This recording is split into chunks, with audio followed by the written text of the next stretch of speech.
Good day mga kabengbeng, welcome to Mr. Yuhay Papi. So ito po yung ating unit na WE-M92 Barretta color black.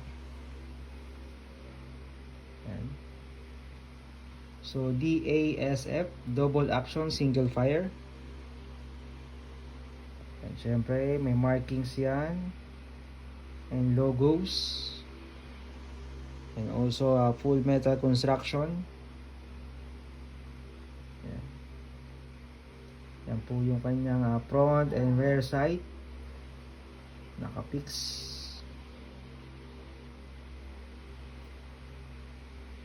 And then yung kanyang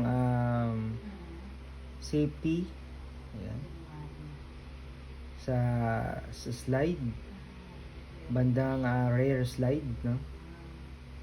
Ayan. So WE-M92 Barretta color black.